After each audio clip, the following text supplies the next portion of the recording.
Ang programang ito ay rated SPG. Striktong patnubay at gabay ng magulang ang kailangan. Maaaring may masiselang tema, lengguwahe, karahasan, sexual, horror o droga na hindi angkop sa mga bata.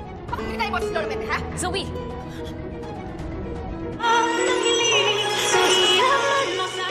Ngayong Sabado, narito na nga ang ating mga pakaabangan. Tila napaparanoid na nga itong si Zoe habang nag-iisa. Dito naman, na tila may gumugulo sa isip dito ni Zoe at naririnig niya ang boses dito ni Don Pepe na tinatawag itong si Zoe. At tila namimilipit sa sakit itong si Zoe sa kanyang ulo na parang nababaliw na nga at hindi niya namalayan na itong si Annalyn pala ang dumating sa kanyang likuran. At dito nabigla itong si Zoe at biglang hinawakan itong si Annalyn at galit na galit itong si Zoe na sinabi dito kay Annalyn na kung bakit daw niya ginawa iyon na ginagaya daw ni Annalyn itong boses ni Don Pepe na tila tinatakot daw itong si Zoe. At dito naman nagtataka itong si Annalyn na kung bakit ganun na lamang ang reaksyon ni Zoe nang makita siya.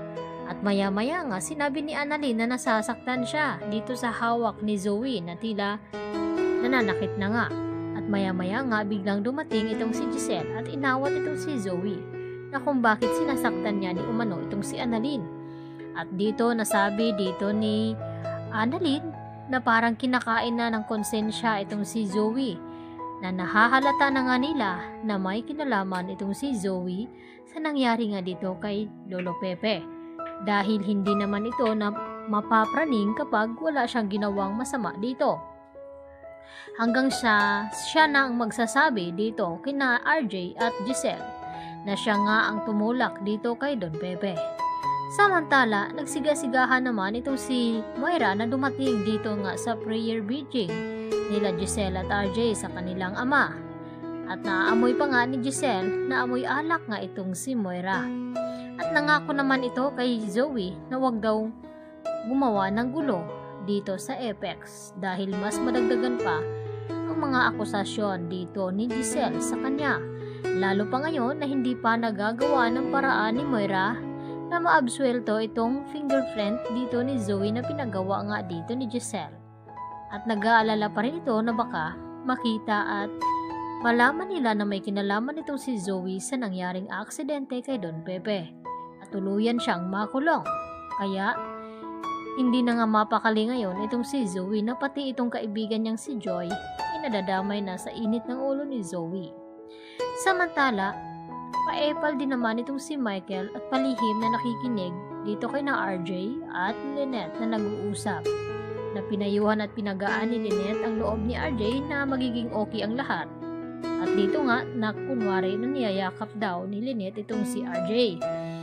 At tila naiinggit itong si Michael kaya nagawa niyang tumawag dito kay Carlos na sinabi niya ang mga ganoon na nakayakap daw itong si Lynette kay RJ. At galit na galit naman itong si Carlos.